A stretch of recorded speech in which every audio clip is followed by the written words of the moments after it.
আসসালামু আলাইকুম। কেমন আছেন সবাই? আলহামদুলিল্লাহ আমি অনেক ভালো আছি। সবার কাছে ১ম এ মাফ চেয়ে নিচ্ছি, যেহেতু আমার সপ্তাহ জুড়ে তালের রেসিপি চলছিল। ২ দিন ব্রেক হয়ে গেল কারণ আমার ভয়েসের অবস্থা এত খারাপ ছিল, ঠান্ডা লেগে খুবই খারাপ অবস্থা। তো যাই হোক, মোটামুটি এখন ভালো হয়েছে। আপনাদের সামনে নিয়ে এসেছি আমার লাস্ট রেসিপি। আজকে আমি বানিয়েছি ছানা দিয়ে তালের পাটিসাপটা পিঠা। আর সেটাই কিন্তু আপনার সঙ্গে শেয়ার করলাম।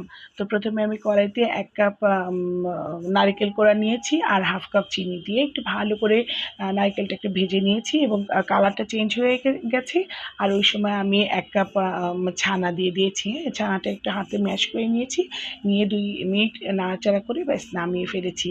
এবং পরবর্তী স্টেপে যেটা করেছি সেটা হচ্ছে, ১ম এ হাফ কাপ চিনি নিলাম, ১ কাপ তালের পাল্প আর পরিমাণ মতো একটু লবণ দিয়েছি। দিয়ে খুব ভালো করে জাল করে নিয়েছি। চিনি গলে যাওয়া পর্যন্ত খুব ভালো করে জাল দিয়ে নিয়েছি।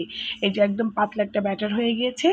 আর যখন মানে ব্যাটারটা ঠান্ডা হয়ে গেছে, হাতে সহ্য হবে, ওই সময় আমি ২ কাপ আটা দিয়েছি, চালের আটা যেটা।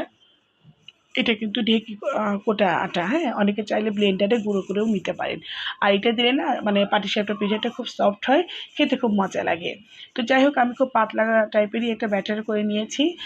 আর ফ্রাই প্যানে একটু আমি মানে একটু ঘি ব্রাশ করে নিলাম, হ্যাঁ? ঘি ব্রাশ করে নিয়ে আমি ১ হাতা করে ব্যাটারটা দিয়ে দিয়েছি। আর এটা যে রুটির আকারে হয়ে গেছে। আমি ১ মিনিট ওয়েট করেছি। করার পরে এর মাঝখানে কিন্তু আমি এই যে পনিরের মানে ছানার ব্যাটার মানে পুরটা কিন্তু আমি দিয়ে দিলাম, হ্যাঁ? দিয়ে আমি এই যে পাটিসাপটার একদম শেপটা করে নিলাম, একটু উল্টে পাল্টে দিয়েছি। দিয়ে এই যে পাটিসাপটা পিঠা হয়ে গেল।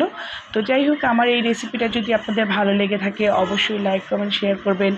আর সপ্তাহ জুড়ে আমার রেসিপিটা কেমন লাগলো অবশ্যই জানাবেন। আমার জন্য বেশি বেশি দোয়া করবেন। আল্লাহ হাফেজ।